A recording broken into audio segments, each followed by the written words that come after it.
shared with you some planning for a maths review unit that I was doing with my children. So I thought I'd give you a glimpse of what we got up to that week, talk about some of the things that went really well and things that I would do differently. So come along and home ed with us.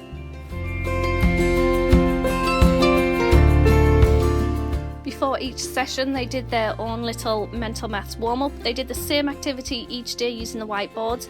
One thing that worked well about that is that they knew what to expect. I didn't have to explain things every time and they could just get on with it. I started the week with quite an active activity. They would run around the house to find the questions, bring them back and solve them using manipulatives. I wanted to take the pressure off writing things down and concentrate more on talking about the maths that we were doing. This worked really well for me to get a grip on where they were at with their addition and subtraction right now. If you have a toddler at home, you know that can be a challenge when it comes to home educating. So this activity was fantastic for keeping him really involved and engaged while I was teaching the other children.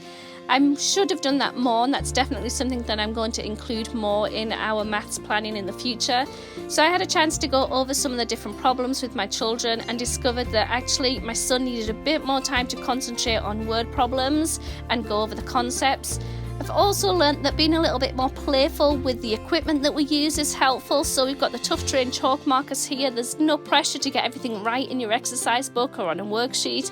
It's a bit more open-ended and relaxed. So this was a really helpful way of just going over some of those concepts.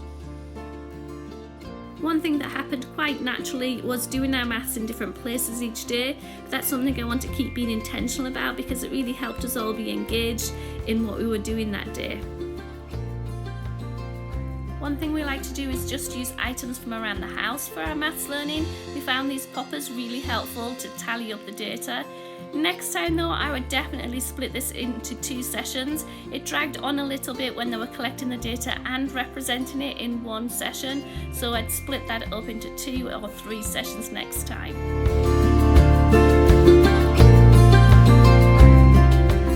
We ended our review unit by looking at measurement and weighing some treasure that we'd found. We estimated, we weighed and we ordered, and each kid got to join in fully, and it was a really lovely way to end the week.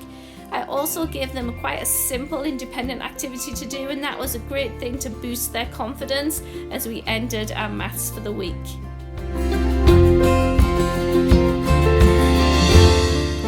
Overall, the week went really well. It was good to have done all the planning and organising beforehand so that I could be really flexible about when we did our maths. I could just pull out everything and be ready within 5 minutes. So that's definitely something I would do again. I wouldn't do this type of planning and activities every week because I like having a curriculum that's done for me for some of the time. So we're probably going to mix and match, do 4 or 5 weeks of our curriculum and then do some fun themed weeks to review and go over some extra concepts. Thanks so much for watching. You can find all the resources in the box below. Let me know if you enjoyed it and what else you'd like to see, and let me know what you're getting up to in maths. I'd love to have some of your ideas too.